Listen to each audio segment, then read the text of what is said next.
Yo, what's going on YouTube? It's your boy DonDon Gaming back at it with another video. In today's video, we're going to be going over the new Ben Simmons and Kristaps Porzingis packs and NBA 2K22 Myteam. So, we got a couple Ben Simmonses and a couple Kristaps Porzingises out here to look at. We have a Myteam anniversary, we have a Mystics Ben Simmons, a fan favorites Ben Simmons, even though it's kind of weird because I know people can kind of put some controversy on the fan favorite part, but then you have Kristaps Porzingis, Myteam anniversary one, the out of position Kristaps Porzingis, the Gamma, the Invincible Porzingis, and as well as that the end game of that card. So let's get right on to it. Starting off, Myteam anniversary Ben Simmons, point guard, power forward Ben Simmons. Everything else, 6'11", 7-foot wingspan, 240 pounds, is pretty much gonna stay the same. Hosmos everywhere, 30 golds, 40 Hall of Fame badges. Pretty good finishing badges all around, basically all the ones that you need. Maybe want to add on Rise Up, maybe Giant Slayer. Shooting badges, he has all the basic shooting badges on goal. Definitely would advise you guys to add on Catch and Shoot, Limitless. Maybe Mismatch if you want to play him at in the power forward position. Sniper. Every single playmaking badge besides Post Playmaker, but he also has every single defensive badge on Hall of Fame besides Box and Worm, which you can easily add from the token market. 80 rebounding, 84 rebounding, 90 plus in the playmaking, 95 in the defense besides the 85 block and 84 interior, 90 athleticism besides in the 84 strength, 83 pointer and 86 mid range, 95 driving dunk, 96 driving layup, 97 driving draw foul, mid 80s for the post moves and an 85 standing dunk. Tendencies is 100. Wow, that's probably what is going to be different with all these Ben Simmons. They're going to have 100 defensive tendencies, which is going to be interesting. Ben Simmons based though on very quick, normal leaner, quick dribble style, and regular Ben Simmons dribble sticks. This Ben Simmons is a very solid one, not gonna lie. Like, if you guys badge this card out with at least the shooting badges, give him a good shoe for all the lower tendencies or six, he's gonna be perfectly fine. Moving on to the next Ben Simmons, we have a point guard center Ben Simmons, 17 gold, 60 Hall of Fame badges, Hosmos everywhere, every single finishing badge in the game. Pretty much every single shooting badge in the game besides Mismatch Expert, Slippery Off Ball, and Fadeays. Every single playmaking badge and every single defense badge on Hall of Fame. 90 plus in every single stat. Like, there's nothing for me to really go over. 90 plus in every single stat. The lowest stat here is probably his rebounding with a 92. Everything else is in the high 90s. Tendencies are perfect. And the best part about all these Ben Simmons is they all have a low 3-point tendency. And most of you guys, if y'all don't know, with 0 3-point tendency, or at least a less than 5, I think, they're going to be left wide open. So if you guys put this Ben Simmons as the point guard, he's going to be very solid. But tendency and SIGs wise, pretty much the exact same. But he has a Tatum fade, but he still sadly has a normal 2 post hook. Quick dribble style, Don Mitchell size up, Trae Young combo, Trae Young escape, LeBron James crossover, and Sky behind the back. So we get his size up and his combo change, but everything else in his escape is from Kobe to Trae Young, which I'm not a big fan of, but I at least like the size up and the combo change. But this is a very solid Ben Simmons. Y'all can play him at the point guard. He can arguably hold his own, but he definitely is going to get by a lot of the 7-footers, but he definitely will be nice to have, especially to stretch the floor since he has a low 3-point tendency. Next up, we have a point guard shooting guard Ben Simmons. Okay, so the first shooting guard Ben Simmons we have this year. Hosmos everywhere, 22 goals, 55 Hall of Fame badges. Every single finishing, playmaking badge, and defensive badge in the game. Playmaking and defense doesn't change from the other Mystic one. It's just the shooting badges. He gets a little bit less shooting and he gets less Hall of Fame finishing and shooting badges, but he's just missing those 3 badges, which is not that big of a deal. But the SIGs wise is definitely a big difference. Him getting a decrease in rebounding from a 92 I think to an 89, 88. Ball handling from a 93 to a 90. His standing dunk and post moves get boosted down a little bit, and his 3-point from a 96 I think it was to a 88 is pretty significant difference, but not that big of a deal. Tendencies the exact same, and SIG wise exactly the same. So between the Ben Simmonses of those two, it just depends on where you want to play him. If you want to play your point guard, I would definitely advise you guys to get the Mystic one, but if y'all want to play him at the shooting guard, this one's probably the best one you can get. But if you still want to play him at your point guard position, you can still use this one. But this one and the Mystic one, if you're going to play him at point guard, just get the Mystic one. He's going to be cheaper and he's going to be a lot better compared to this Ben Simmons, which if you want to play him at the 2, obviously this will be the only Ben Simmons you can get. But he's also very solid of a card. Moving on to the Invincible Ben Simmons, 12 goals, 65 Hall of Fame badges. Pretty much every single badge in the game. Every tendencies are exactly this. What's the difference between the Invincible Ben Simmonses? What's the absolute difference? They look exactly the same. Same badges, same hot zones. Everything else about them are the same. Okay, +1 shooting is different, but that's really the only thing. A little bit better rebounding. Okay, +2, +1, not that big of a deal. Tendencies, pretty much the same. It's just that this one has 100 instead of 97, which is a decent difference, but it's not a humongous difference to where it's like, oh my gosh, y'all should upgrade from like a 75k card to a 200k, 500k card. Badges, exactly the same. Literally nothing. So, is the animations different? Okay, so here's where the difference is. So this is where the difference lies between the Invincible Ben Simmons. The new Ben Simmons has Jason Tatum post fade, but they both have the same post hook. The post hop step, if y'all use that, it's Kobe instead of Pro 2. The dribble sigs, instead of John Wall crossover, it's LeBron James cross. Instead of Trae Young escape, it's instead of Kobe escape, it's Trae Young escape. And obviously his size up in his combo changed, just like every other card in the game. Shooting wise is pretty much the same besides his spin jumper from normal to pro, but everything else is still the same. So to be honest, between the Ben Simmonses, it depends on which one you guys have a better preference on.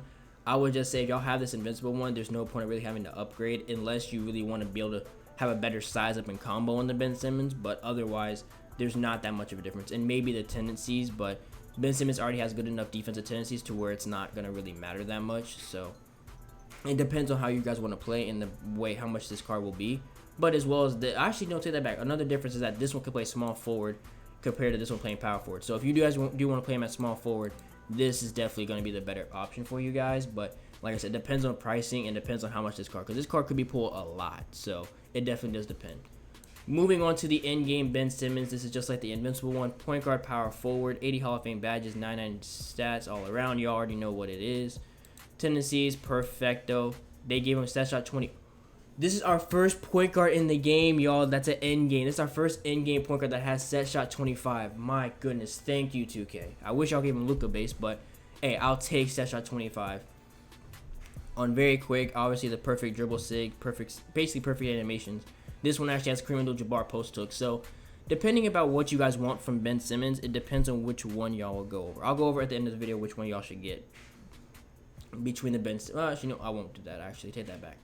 But going over the Ben Simmonses though, like obviously, it depends on what you guys want. Like all these Ben Simmonses are good in their own right, but it just depends on which one you guys want. Like if y'all really balling on a budget, get the Myteam Anniversary one and just put a shoe on them and maybe a couple badges. But if y'all are pretty, you know, if y'all already have, y'all just want to have a Ben Simmons that can play point guard very well, get the Mystic one. He's gonna be the best for your budget probably. If y'all really want to run like a tall lineup and run Ben Simmons as the 2 guard, obviously get this Ben Simmons. But honestly, if you want to run a point guard, the Mystic, like I said earlier, it's really better.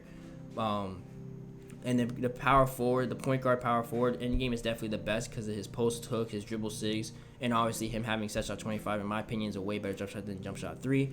But if you guys want to compare the Invincibles, I would definitely say pick up this Invincible because he can run point guard small forward instead of point guard power forward. And as well as that, he also has a better size up and combo compared to the other Ben Simmons, but it's not that big of a difference. Moving on to the Kristaps Porzingis Myteam Anniversary card, 7'3", 7'6" wingspan, center power forward, 17 goals, 4 Hall of Fame badges. Every single shooting badge in the game on Hall of Fame besides mismatch expert. Good finishing badges all around. Definitely missing all of these that are really important. Limitless, fast twitch, giant slayer, acrobat. Playmaking badges are also very nice. Definitely missing a lot, and especially defensively, he's definitely lackluster, especially for us being in July. Not even July, the end of July. 92, 94 rebounding, 86 speed ball, 83 ball handling, 90 plus in the defense besides with the 84 lateral quickness and the 87 steal and perimeter defense, 90 plus in the inside scoring besides with the 85 driving dunk and the 89 driving layup. Obviously the shooting is going to be in the high 90s, 88 athleticism and low 90s for the strength and high 90s for the stamina. Tendencies, 99 block and shot contest, 90 on ball steal. Brook Lopez base with Carmelo's upper on very quick, not very quick, on quick. Basic leaner, and obviously his regular base. Definitely the worst Kristaps Porzingis. I'm not going to go over him that much. He's not that good. Moving on to the out of position Kristaps Porzingis. This is a card that I'm ready for. Small forward, point guard, hot zones everywhere, 24 goals, 55 Hall of Fame badges. Every single finishing, shooting badge, playmaking badge, and defensive badge in the game besides special delivery. Most of them are on Hall of Fame too. Not too much you need to really add on the Hall of Fame. Every single stat is on a 90 plus besides with the 90 strength. I think that's the only lowest stat that you have on him. Tendencies, exactly the same. Brook Lopez base combo and up on very quick, normal leaner and quick dribble style with Luka size up, Stephon Marbury combo, Kobe escape, Kawhi cross, and Scottie behind the back. This is a very solid Kristaps Porzingis card, definitely the best one by far so far. I'm definitely advise you guys to play him at the small forward position compared to the point guard position, but if I want to play in the point guard position, he's going to equally do just as good. Moving on to the Wizards one. Oh, we actually got a Wizards Kristaps. Center power forward, 19 goals, 60 Hall of Fame badges, 90 plus in every single stat, besides with the 89 speed with ball, 88 lateral quickness, 88 perimeter defense, and an 83 ball handling. Same thing with the other one, every single badge in the game besides special delivery, but this one has a lot more badges on Hall of Fame, on the defensive end, to the playmaking end, to the finishing end. Tendencies, exactly the same. Animations, exactly the same. The only difference is, like I said, the Hall of Fame badges. So it depends. So with both of these cards that came out today, with one version, it has a lot more Hall of Fame badges, but a little bit lackluster on stats. And the other one is really high on stats, but a little lackluster on Hall of Fame badges. So it kind of depends on which one you want to, in whichever one you want more improvement on. I would say go with the Hall of Fame badges because badges mean a lot more than stats these days. But yeah, other than that though, this is a very solid Kristaps Porzingis card. It's probably the cheapest one because if y'all all know LaMelo Ball's Gamma one, that was pulled a lot. The Trace McGrady Gamma one was pulled a lot. So most likely this Kristaps Porzingis is going to be pulled a lot. Moving on to the Invincible Kristaps Porzingis, you have him here with 14 goals, 65 Hall of Fame badges. Obviously, same thing with all the other ones, every single badge in the game. A lot more, 5 more Hall of Fame badges than the Wizards one. 10 stats-wise, 99 everything. Tendencies, exactly the same. Sig-wise, exactly the same. Nothing different. Like, the only thing different is just the conference, like Mavericks compared to the Wizards, and obviously the 5 extra Hall of Fame badges and 99 everything. So, but yeah. But moving on to the big money of the drop, Kristaps Porzingis, center power forward, end game, 80 Hall of Fame badges. Y'all know what it is. 99 stats exactly. Tendencies perfecto. They gave a center power forward jump shot 3 with Kemba Walker up. That's weird. I'm not a fan of that. But they gave him Joel Embiid post to a Kobe fadeaway. Obviously the best SIGs in the game. But that's weird. They gave Kristaps Porzingis jump shot 3 and they gave Ben Simmons set shot 25. That's kind of weird. I thought it would be reversed. But hey, full of surprises. He could be very good with jump shot 3. I don't know. But going over to Kristaps Porzingis is, honestly, like I said, it depends on what your price is. But I would definitely say go with the Gamma one or the out of position one if you guys really want to. Like, if you guys want to just center power forward, the Gamma is probably your best bet. But if y'all do want the out of position one, it might be still a hefty of a price just because he's a 7'3" person at the small forward point guard. But he's definitely also a very solid card. If you just want him at the center power forward, just get his Gamma one. He's going to be equally as cheap. Maybe his Invincible might be a little bit cheaper, but it depends. But yeah, this is my team anniversary one. Definitely, I would say you guys to avoid it at all costs. Try your best to grind some NT to get the Gamma one. The endgame one's obviously the best one out of the bunch, but for me personally, I would just take the Invincible one because I'm not a big fan of Jump Shot 3 compared to Set Shot 25. But with all that being said, you guys, I hope you guys did enjoy the video. Leave a like on the video if y'all did enjoy. Subscribe to the channel if you guys are brand new, and I'll catch y'all in the next video. Peace.